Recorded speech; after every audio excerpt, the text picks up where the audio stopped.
मेरे को स्टार्टिंग से ही आर्मी में जाना था, तो मुझे जब पता चला कि सैनिक स्कूल से आर्मी में बच्चे जाते हैं तो मैंने सैनिक स्कूल के लिए प्रिपेयर किया। और मेरे मेंटर मेरे ब्रदर ने भी बहुत मदद की मेरी। Welcome Tanmay and many many congratulation for getting selected in सैनिक स्कूल। सो शुरुआत से शुरू करते हैं। पहले आप इंट्रोडक्शन अपना देंगे और बताएंगे कि सैनिक स्कूल आखिर में है क्या। My name is Tanmay Singh Rawat. My father is a principal.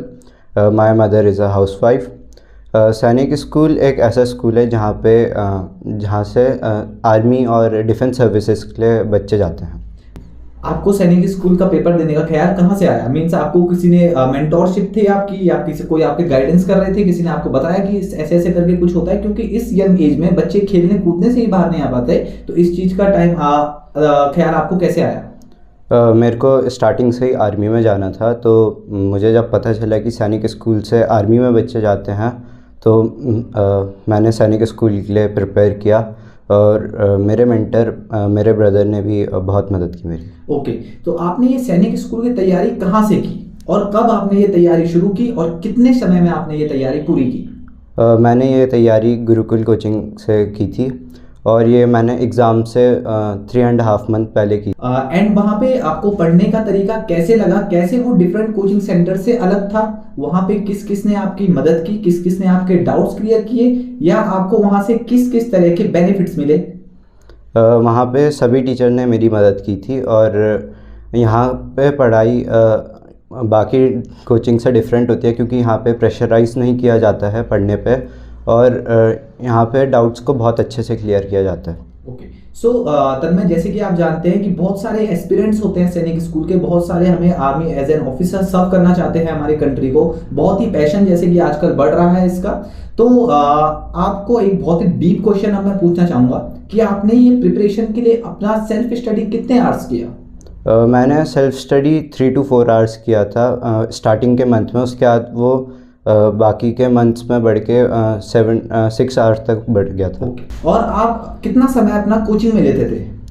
मैं 2 से 3 आवर कोचिंग में देता था अपना टाइम। ओके, तो वहाँ पे आपको क्या क्या शेड्यूल मिलता था? मीन्स वहाँ पे रेगुलर टेस्ट होते थे? क्या आपको स्टडी मटेरियल दिया जाता था? डाउट क्लासेस कब होती थी? कैसे आपने ये सेट किया?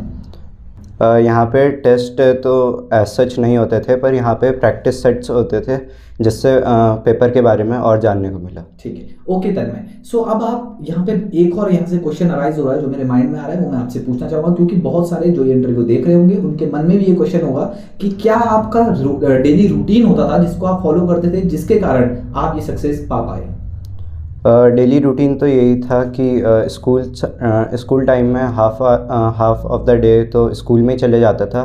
बाकी का जो टाइम था वो मैं अपनी स्टडीज़ में देता था कि उससे सिलेबस जल्दी हो सके। ओके, सो तन्मय, जब भी हम किसी चीज़ की तैयारी करते हैं तो हमेशा हर्डल्स हमारा इंतजार कर रहे होते हैं, कुछ कठिनाइयाँ हमारा वेट कर रही होती हैं। सो आपके भी आई एम श्योर कि कुछ हर्डल्स आए होंगे, तो गुरुकुल कोचिंग क्लासेस के टीचर्स ने क्या कंट्रीब्यूट किया? कैसे उन हर्डल्स को हटाया आपके रास्तों से, या कैसे आपकी प्रॉब्लम्स को सॉल्व किया? ज़्यादातर हर्डल्स तो सेल्फ डाउट ही होते हैं। टीचर्स ने मेरे को बहुत मोटिवेट किया कि मैं कर सकता हूँ ये पेपर और मैं निकाल भी सकता हूँ। ओके, सो आपको कभी कभी इस तैयारी में सेल्फ डाउट होता था? Yes, absolutely. ओके, तो टीचर्स ने कैसे कंट्रीब्यूट किया इस सेल्फ डाउट को रिमूव करने के लिए? उन्होंने कंट्रीब्यूट ऐसे किया कि वो मतलब बताते थे कि ये इतना भी टफ़ नहीं है और बहुत से बच्चों ने निकाल रखा है और मैं भी ये कर सकता हूँ। ओके, तो आपने ये कितने महीने में ये प्रिपरेशन पूरी की? ये मैंने 2.5 मंथ्स में किया और बाकी का हाफ मंथ मैंने प्रैक्टिस सेट्स वगैरह पे दिया। Very good. ओके, सो तन्मय, अब एक और क्वेश्चन यहाँ से मेरे माइंड में आ रहा है जो कि शायद बहुत ही इंपॉर्टेंट होगा, कि जैसे कि एज सच बहुत सारे कोचिंग क्लासेस हैं ऑल ओवर इंडिया में, तो वहाँ पे 5 डेज क्लास चलती है, 5 डेज, एंड वीकेंड्स पे सैटरडे एंड संडे को छुट्टी होती है। लेकिन मुझे यहाँ से लग रहा है जैसे आपने 3 महीने में ये सिलेबस कवर किया, तो क्या वहाँ पे रेगुलर क्लास होती थी या ऑफ होता था? वहाँ पे क्लासेस तो रेगुलर होती थी, पर ऐसे स्ट्रेस नहीं आता था और ना ही प्रेशराइज किया जाता था। ओके, सो वहाँ पे जो टीचर्स थे वो इनफ डेडिकेटेड थे? कितना आपको समय दिया जाता था टीचर्स की तरफ से? टीचर्स तो हमेशा अवेलेबल रहते थे और वो हर समय मेरी मदद करते थे। ओके, और एक इम्पॉर्टेंट क्वेश्चन कि आप जो ये सक्सेस पाए हैं इसका आप डेडिकेशन किसको देना चाहते हैं? मैं इसका डेडिकेशन अपने टीचर्स और अपनी फैमिली मेम्बर्स को देना चाहूँगा, क्योंकि उन्होंने मेरे को मोटिवेट किया और इनक्रेज किया। ओके, तो आपकी हॉबीज़ क्या है? मेरी हॉबीज़ है चेस खेलना और फुटबॉल खेलना। ओके, सो तन्मय, अब यहाँ से एक मेन क्रिटिकल क्वेश्चन जो बहुत सारे इंटरव्यू जो देख रहे हैं उनके दिमाग में पक्का आ रहा होगा, ये आ रहा होगा कि आपने जब इसकी तैयारी की सैनिक स्कूल की, तो आपके मन में भी बहुत सारे क्वेश्चन रहे होंगे, क्या मैं ये कर पाऊंगा, अगर नहीं हुआ तो क्या करूंगा। तो ऐसे ही बहुत सारे एस्पिरेंट्स के साथ होता है कि फर्स्ट अटेम्प्ट में बहुत सारे एस्पिरेंट्स रह जाते हैं, तो आप उनको क्या मैसेज देना चाहेंगे? उनको मैं ये मैसेज देना चाहूँगा कि ये अभी स्टार्टिंग है, इसके बाद और एग्ज़ाम्स आएंगे, आप उनमें अपना टाइम दे सकते हैं और उसमें क्लियर कर सकते हैं। ओके, तो आपको कौन सा सेक्शन सबसे इजी लगा? क्योंकि एज सच आपने इस पेपर से गो थ्रू हुए, तो आपको एक फेयर आइडिया होगा कि बच्चों को किस चीज़ पे ज़्यादा फोकस करना चाहिए, कौन से टॉपिक्स जो बहुत इंपॉर्टेंट होते हैं इस एग्ज़ाम के लिए। मैथ्स का सबसे ज़्यादा वेटेज होता है और इसमें मेंसुरेशन और प्रोबेबिलिटी जैसे चैप्टर करने चाहिए कि उससे ज़्यादा मार्क्स आए और उन्हीं का सबसे ज़्यादा क्वेश्चंस आते हैं। जैसे कि मैथमेटिक्स की आपने बात की, तो आप उस पर्टिकुलर सब्जेक्ट्स के लिए कैसे प्रिपेयर करते थे? पहले तो मैं स्कूल की बुक से करता था, उसके बाद मैं प्रैक्टिस बुक्स भी ले रखी थी, उनसे करता था, और उसके बाद थोड़े जो पेपर्स के जो क्वेश्चंस थे उनको ट्राई करता था। ओके, सो तन्मय, यहाँ पे एक मिथ है कि अगर आप किसी कंपटीशन की तैयारी करते हैं इस एज में तो आपकी स्कूल की पढ़ाई हैम्पर होती है, तो ऐसा सच में है या ये केवल एक मिथ है? ये पूरी तरीके से तो मिथ नहीं है, क्योंकि बैलेंस करना पड़ता है स्कूल की पढ़ाई भी और सैनिक स्कूल की पढ़ाई भी, क्योंकि अगर हम स्कूल की पढ़ाई ढंग से ना करें तो वो हमारे एकेडमिक्स में वो प्रॉब्लम खड़ी करता है। ओके, तो इसमें अब मैं साइंस की बात करूं तो साइंस में आपने कौन कौन से मेजर टॉपिक्स थे जो आपने कवर किए थे, and what are the types of question that was in the exam? Exam में प्रैक्टिकल बेस्ड क्वेश्चन थे और कुछ फैक्ट्स के बेस्ड में क्वेश्चन थे, और फिज़िक्स सबसे इजी थी क्योंकि वो समझने में थोड़ी आसान रहती है, और बायो और केमिस्ट्री के भी ज़्यादा क्वेश्चन आते हैं। तो तन्मय, यहाँ से मैं एक सवाल आपसे पूछना चाहूँगा कि आपकी all India rank and Uttarakhand में रैंक कितनी थी? मेरी ऑल इंडिया रैंक 174 थी और उत्तराखंड में 12 रैंक है। ओके, सो आपके स्कोर क्या थे इस एग्ज़ाम में? मेरे मैथ्स में 188 थे और साइंस में 46 थे, रीजनिंग में भी 46 थे, इंग्लिश में 48 एंड एसएसटी में 32। Okay, very good. So Tanmay, जैसे कि हमें पता है कि इस एग्ज़ाम में कोई नेगेटिव मार्किंग नहीं होती, तो कई बार बच्चे इसमें कंफ्यूज हो जाते हैं।